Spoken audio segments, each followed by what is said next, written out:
새날에 여행 한번 해볼까요? 오늘 함께 걸을 걸음은 시간의 겹을 좀 넘어야 합니다.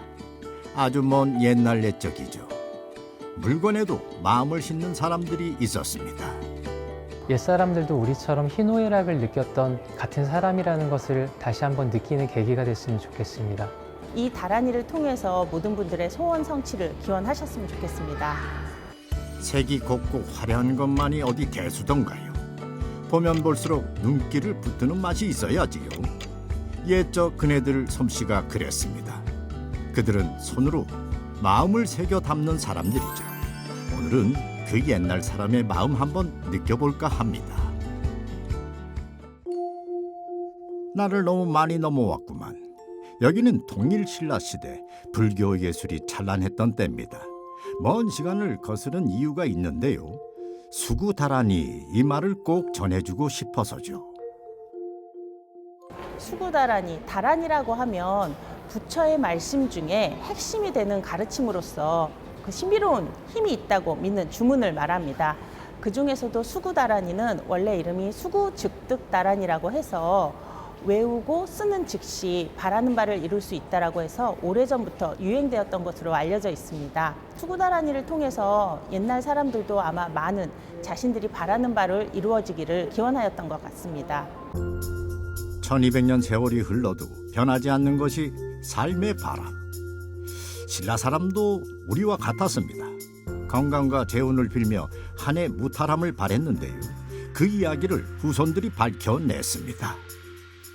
경주박물관은 신라의 역사와 문화를 중심으로 해서 조사, 연구 및 전시를 계속 추진하고 있습니다. 학계를 통해서 이 수구다란이와 경합이 알려지게 되었는데요.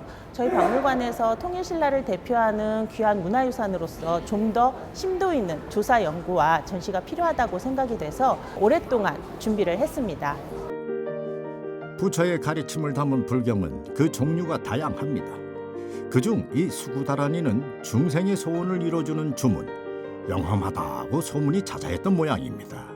수구다란이는 굉장히 오래전부터 유행된 것으로 알려져 있지만 실제로 고대 문헌에서는 삼국유사나 아니면 당시에 만들었던 탑에 안치된 내용의 기록들이 있습니다. 특히 삼국유사에는 신라 신문왕의 아들인 보천태자가 울진에 있는 성류굴에 가서 수구다란이를 외워서 그 굴 안에 있던 신을 감동시켰다라는 아주 재미있는 이야기가 전해오는데요.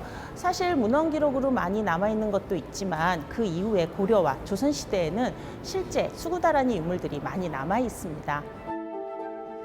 신라 사람들은 깨달은 자의 말을 경전 안에만 두지 않았습니다. 오히려 사람의 삶 가까이로 이끌어왔죠. 덕분에 부처의 뜻은 더욱더 아래로 백성들을 향해 펼쳐질 수 있었습니다. 신라인들은 나름 독자적인 불교 문화를 갖게 되는데 특히 그중에 주목되는 것이 다란이의 유행입니다. 당시 이 수구다란이 말고도 저희가 너무나 잘 알고 있는 불국사 석가탑에서 나온 무구정광 대다란이경 같은 그런 여러 가지 다란이를 많이 암송하고 외우고 또 그에 깃든 또 신앙을 통해서 신앙 활동을 하게 됩니다. 그러한 것들이 어떻게 보면 동아시아에서 신라가 이런 다란이의 유행과 신앙을 좀 두조적으로 이끌지 않았나라는 것이 생각이 됩니다.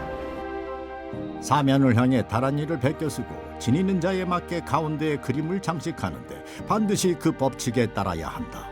수구다란이를 그리는 방법입니다. 모든 다란이들이 다 근본경전이 있듯이 이 수구다란이 역시 근본경전이 있습니다. 원래 경전의 이름이 불설, 수구죽득, 대자재, 다란이, 신주경이라는 아주 긴 이름으로 되어 있는데 이 다란이경은 특징이 이 다란이를 쓰고 그리는 방법, 그다음에 그거에 대한 공독과 효험까지도 굉장히 자세히 기록하고 있어서 특히 이 유행을 이끈 이유 중에 하나가 여기서 이런 자세한 경전을 통한 설명 때문에 사람들이 쉽게 배우고 쓰고 또 그것을 따라하지 않았나라는 생각이 듭니다. 석가모니의 말씀을 담은 이 귀한 글을 이 사람은 금동함에 넣어 간직했던 모양입니다. 함께 발견된 함에는 사면에 정교한 신장을 그려 악한 기운까지 막아냈죠. 이 신장상이라고 하면 불교에서 부처를 모시는, 부처를 수호하는, 불법을 수호하는 이런 신상들을 얘기하는데 이 경합 안에 들어있었던 다란이 역시 불교의 가르침이면서 부처 자체로 저희가 인식을 하기 때문에 이 다란이를 지키기 위한 신상을 그 사면에다가 배치한 것이 아닌가 합니다. 수구 다란이가 처음 발견된 곳은 조선 총독부 박물관이었습니다. 진열 물품 청구서에 의하면 유물 평가를 거쳐 진열품으로 구입했다는 기록이 전해집니다. 1919년에 조선 총독부 박물관에 어떤 개인이 판매를 해서 구입을 하게 되었고 조선 총독부 박물관이 국립박물관으로 이어지면서 현재까지 국립박물관이 보관하게 되었습니다. 그러다 보니까는 당시 어떤 발굴이나 특별한 조사를 통해서 발견된 것이 아니기 때문에 정확한 출토 위치를 알 수가 없고요. 정확히 어디에서 어떻게 발견된 건지 그 기록은 없지만 문서에 일관되게 적힌 출토지가 있습니다. 바로 경주 남산입니다.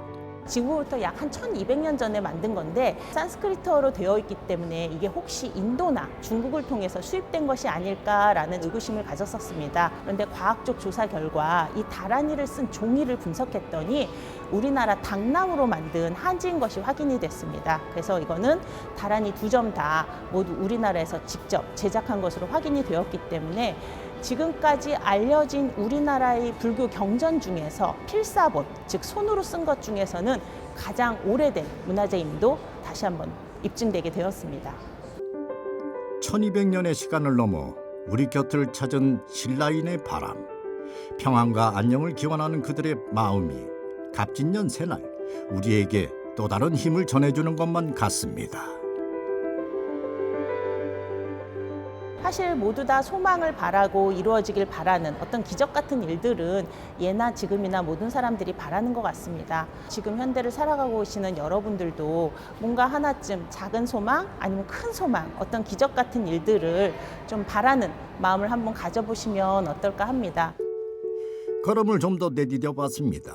예의를 중시하고 도리와 뜻을 받들던 나라, 여기는 500년 유교의 나라 조선입니다. 이곳 조선에 새겨진 마음의 유산은 무엇일까요? 나무에 새겨져 있는 글씨가 단순한 일반 나무판이 아니라 옛 조상들의 얼과 생각들이 담겨 있는 그러한 작품이라고 생각했기 때문에 나무에 새긴 마음이라고 했습니다. 글자나 그림을 새겨 문 위나 벽에 다는 널조각을 현판이라고 합니다. 그러고 보면 옛집에는 특별한 건물마다 이런 현판이 내걸려 있었죠. 지금의 간판과는 다른 모습으로 말입니다. 현재 우리들이 사용하고 있는 간판이라는 말은 일제강점기에 일본인들이 사용했던 간판이라는 말을 현판 대신에 사용하면서 시작됐습니다. 간판이라는 것은 일반적으로 그 상표 같은 것을 더 많이 나타내는 쪽으로 발달을 했다고 보고요. 조선시대 현판 같은 경우는 그 깊은 뜻이 있고 그 장소에 내력을 담았다는 것이 차이가 있겠습니다. 나 좀 보시오. 화려하게 빛나는 네온사인 사이로 우죽순 자라난 간판의 글자는 서로를 뽐내기 바쁩니다. 자신의 이름만을 내건 채 말이죠. 하지만 현판은 다릅니다. 궁중현판은 대표적으로 궁궐과 큰 전각들에 사용하게 되는데요. 백성과 함께하고 싶은 마음, 그리고 신하들과 함께 나누는 마음, 그리고 성군이 되기 위해서 노력하는 마음들이 담겨 있다고 보고 있습니다. 일반 민간 현판은 이와는 반대로 집의 이름이나 서원과 서당과 같은 배움과 가르침, 그리고 정자와 누정과 같은 자연과의 조화를 나타내는 현판이 주를 이루고 있습니다. 현판은 생각보다 다양합니다. 서체의 모양과 색깔, 현판을 장식하는 정교한 무늬까지 저마다 그 쓰임이 다른데요. 제일 기본은 흔히 볼 수 있는 세 글자 현판입니다. 대부분의 현판들은 세 글자인데요. 앞에 두 글자에 그 핵심적인 내용을 담아서 무슨 정, 무슨 재, 무슨 궁, 두 글자에 그 함축적인 공간의 의미를 담게 됩니다. 이렇게 돼서 실제로는 두 글자의 마음을 담고 마지막 한 글자에 이 집의 어떠한 모양인지를 나타내게 됩니다. 여기는 조선 왕실에 사용된 현판만을 모아놨습니다. 드나드는 건물에 뜻을 새긴 이름도 있고 아들인 세자의 공부방 규칙을 내린 아비의 마음도 있고 백성을 위해 절약하라는 군주의 마음도 있습니다. 조선 왕실의 현판은 그 내용 속에 담겨 있는 내용이 백성을 교화하거나 신하들과의 나눔을 뜻하거나 아니면 더 나은 성군이 되기 위한 성리학적인 유교 사상이 담겨 있다고 볼 수 있습니다. 불리는 말에도 힘이 서린다고 믿었던 옛사람들. 그네들은 글자에도 바람과 원을 담았는데요. 현판의 글이 뿜어내는 기운이 오래도록 전해지길 바랬습니다. 왕세자가 덕을 기르길 바라는 마음을 담은 이 양덕당처럼 말이지요.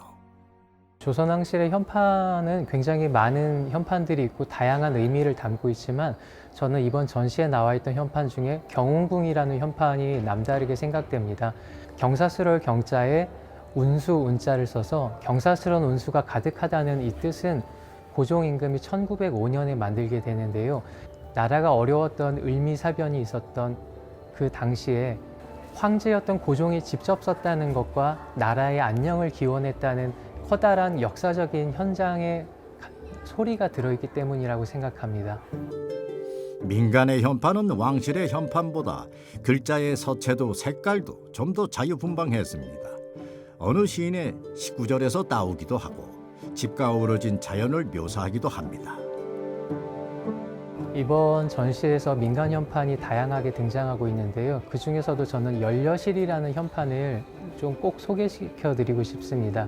열려실 현판은 열려실 기술을 쓴 열려실 이긍익 선생의 공부방에 걸려있던 현판인데 열려실 이긍익 선생의 아버지인 서예의 대가 이광사 선생님이 아들에게 공부를 잘하라는 의미로 써줬던 현판입니다. 그래서 아버지와 아들이 어떠한 교류를 했는지 현판으로 알 수 있는 되게 뜻깊은 사료가 되겠습니다.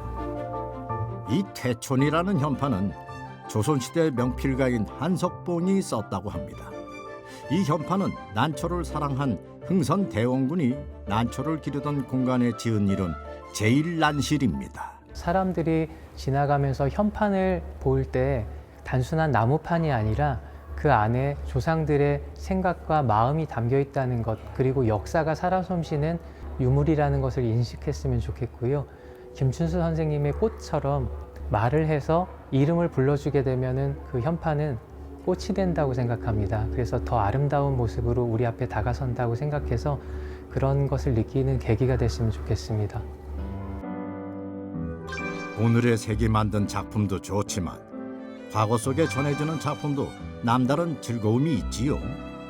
아주 먼 옛날 마음을 새긴 어느 예술가들의 작품 속에서 또 다른 우리의 모습을 만나길 바랍니다. 그럼 이만 여행길을 마칠까요?